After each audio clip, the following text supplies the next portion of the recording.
The build show today, we got a little passive house door going in. Actually, that's not true. It's a very large passive house door. And I've got the light end. That end is much heavier. But you know what? This door is gonna be awesome. Wait till you see it. Let's get going.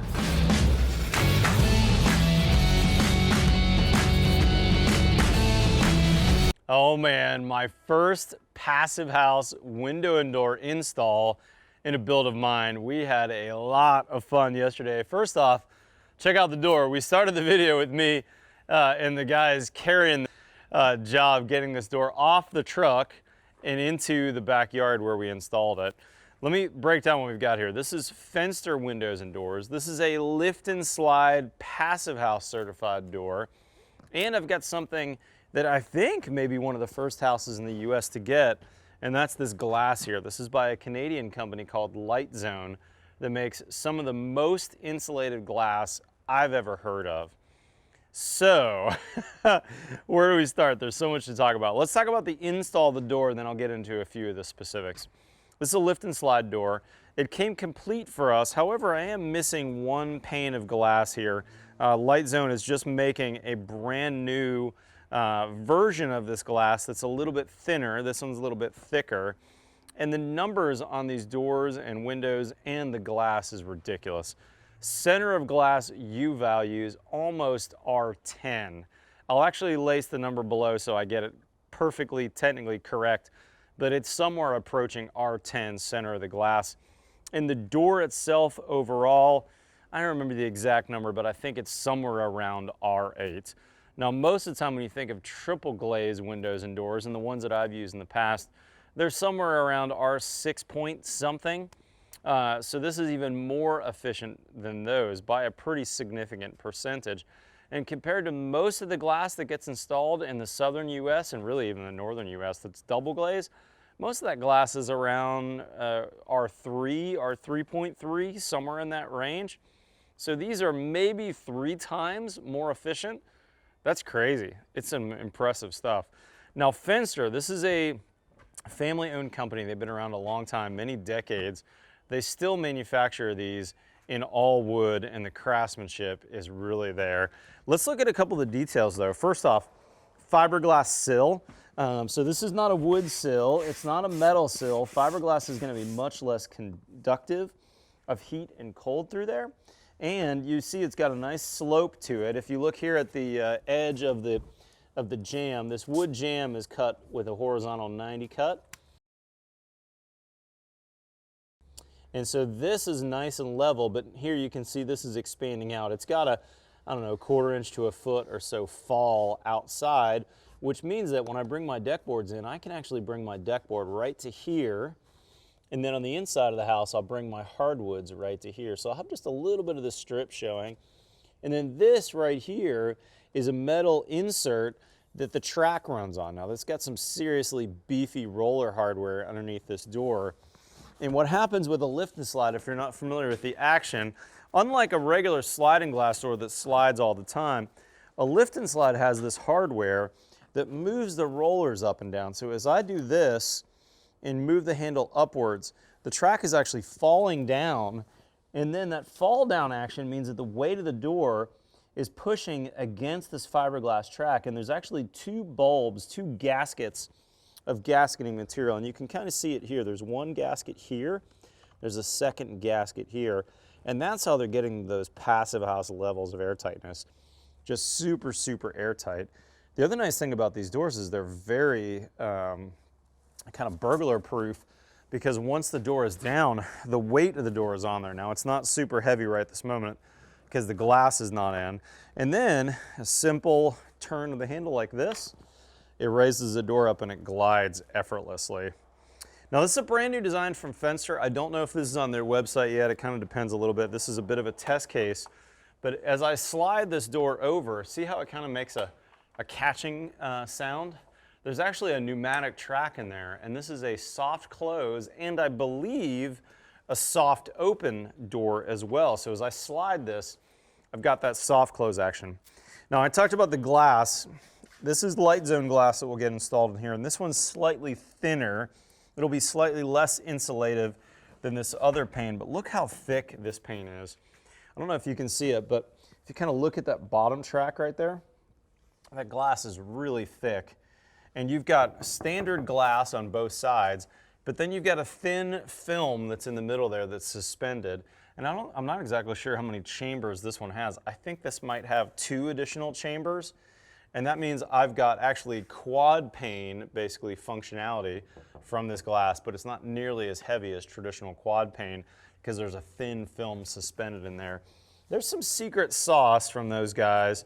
And before I finish the video, I'll try and get on with their tech people and make sure I'm explaining that correctly. But LiteZone really has some amazing technology, and I'm really excited to get this in my house. As I said, this may be one of the first houses in North America with this. Now, the door is some pretty good technology, but check out the windows as well. There's some awesome tech going on here too. Now, these windows are what they call tilt-turn windows. So right now, this handle's in the bottom position. This is locked.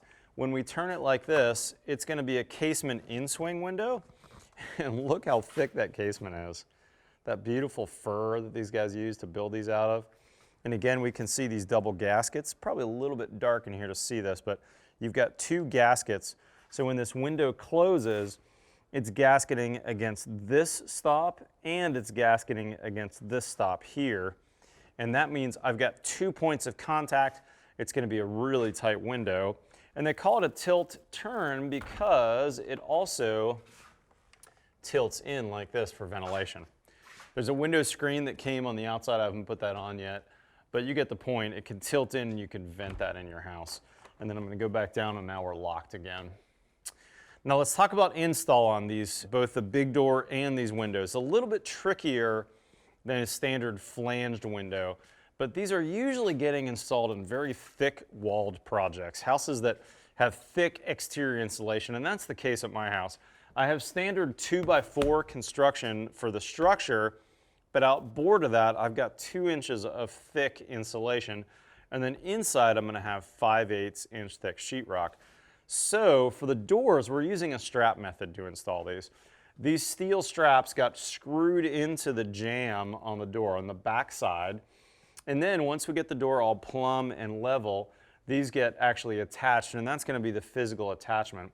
Now when we push the door in, same as the windows, I wanted these to be flush with my 5/8 sheetrock. So what I did was I made a spacer, basically a piece of 5/8 block, and then I screwed a 2x4 to that, and that 2x4 allowed me to stop the window at that exact 5/8 mark. So then when I put my 5/8 sheetrock on there, we'll flush up, and then when I trim that, that trim will go over top. I still have some air sealing details. I'll show you those in a minute on the inside, but on the inside here, before I got into the air sealing, I put some low expansion spray foam against the jamb to give us a little bit of insulation value between the door jamb and the rough opening. But next I'm going to come in with an air sealing tape here, and that's actually, while we're thinking about that, let's go outside and I'm going to show you what we did for waterproofing on the outside.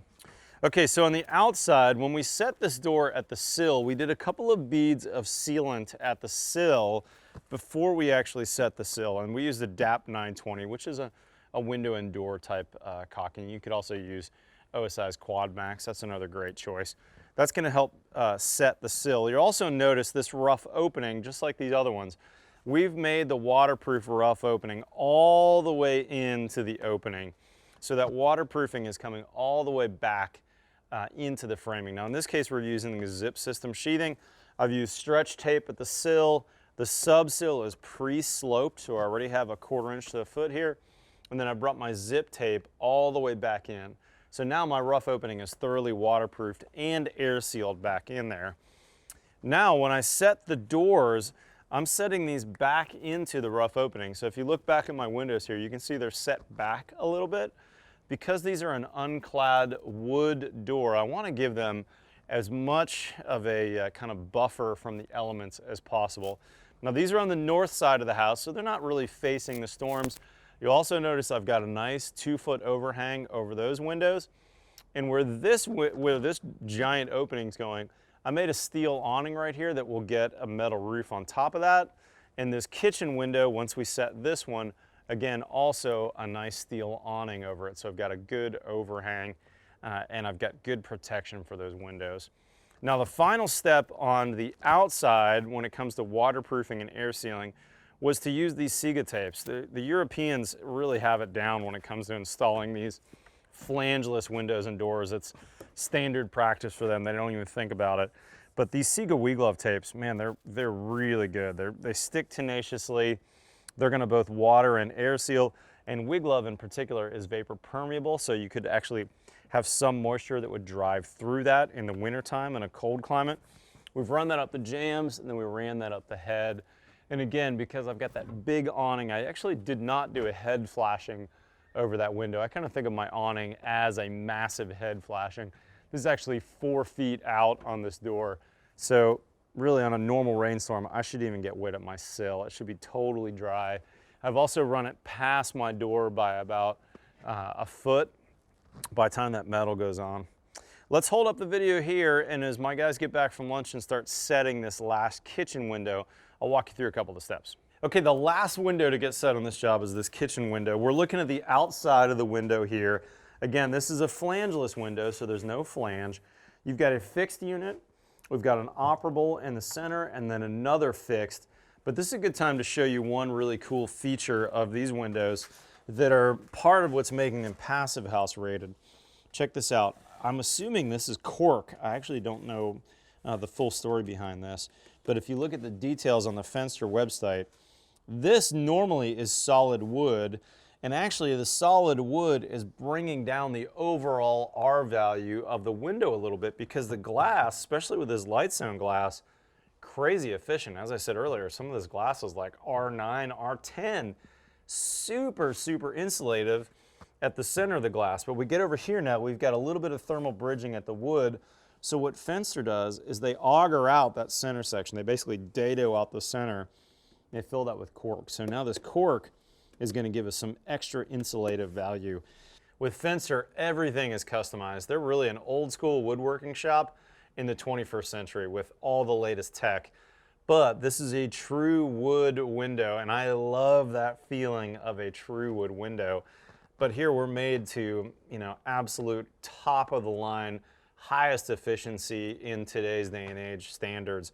I mean, there really is not much more above this when it comes to insulation value and airtightness. I feel absolutely privileged to get these in my house. Let's go show you how we set this kitchen window. All right, the guys just finished setting this kitchen window. Let me walk you through the details. A little bit different than a standard flange window in that it's flangeless. We can decide where we want it to go, right? On the outside door, that big sliding door, we set it further out. But on this window, not quite as thick as some of the other windows, we actually brought it in. What the guys did was they took a spacer box that's the same thickness as my drywall, 5/8 of an inch thick. Then they attached a 2x4 on there, and then they did that on all 4 corners. That way they could push that window all the way in. And now this will actually be flush with my drywall when I get that drywall set. So then trimming the window is going to be really easy. I've got basically a colonial kind of 1x4 Greek Revival casing that's going to go on here, and that now will go straight on here flush with the sheetrock. Makes everything really easy. Now when they set the window, first I set that in a bead of Proseco's Fast Flash. That's a fluid applied flashing. You could use some other products as well, but that's a great choice. They brought that on the inside, just underneath this back part of the window, up against that waterproofed opening. And my sub-sill already had slope to it. If you look at that sill, it has slope, about 1/4 inch to a foot, already on the sill. So once it's waterproofed, we're good to go. The other thing we did on this window is we could have used metal straps. Now we did that on this big slider door where we had metal straps that got screwed first to the jamb and then the framing. With this window, we decided to do it a little bit differently. We actually screwed through the side of the framing and then screwed into the jamb to get some meat. Now you want to look at your screw size and make sure that it's not going to poke through the window. And then also we screwed and plugged, and actually we haven't plugged, but we will plug this window as well. So if you look up here, we took a 1/2 inch Forstner bit, a nice sharp bit, drilled a pilot hole there, and then sunk a screw up that's going to hold this with shims into the framing. Now we're not going to plug that until later on. That way if we need to adjust it or if something changes or moves, we're good to go. But now that window is set. Isn't that nice? Now a couple things to know. On the outside of these windows, we're going to need to do the Siga taping as well on the outside. And because these are European style, we're not going to leave a weep at the base. These windows are made to be totally waterproof, and we're actually going to completely tape all 4 sides, unlike a traditional American product that we'd leave that bottom flange open to let water weep out. Now on the inside for air sealing, let me show you what we did on the door, and this is basically the same detail as the window. This is Siga's Fenstur 20. It's kind of a neat tape because it has a dual release layer. The first release layer, when you pull the tape off the backer, is going to stick right here, and Andrew did a great job on this. He did the jambs first, popped that on, then he pulled the release layer, laid it back on the windowing, and then on the subframing. This additional patch you see here, this is done where the or that metal strap went through, so we can make sure that's air sealed as well. And then we came and did the head last, and then he put a corner piece on the head as well, just to make sure everything's nice and tight. Ran a J-roller on those, and now this window is airtight and watertight on the outside. Man, what a really, really detailed and beautiful product. Very impressed. This is my first time installing Fenstur, and it came a long ways, all the way up from Vancouver Island down here to Texas. Big thanks to Fenstur and LiteZone. They have an amazing product, and I was really excited to showcase those on today's video. I'll put a link in the description to those guys so you can learn more about them. Stay tuned for a future video. LiteZone also has some pretty interesting capabilities with their glass that actually you could direct set their glass into the frame. So I'm hoping that we'll do a future video on that, but you might check out their website to learn more about that. If you're not currently a subscriber, hit that subscribe button below. We've got new content every Tuesday and every Friday. Follow me on Twitter or Instagram. Otherwise, we'll see you next time on The Build Show.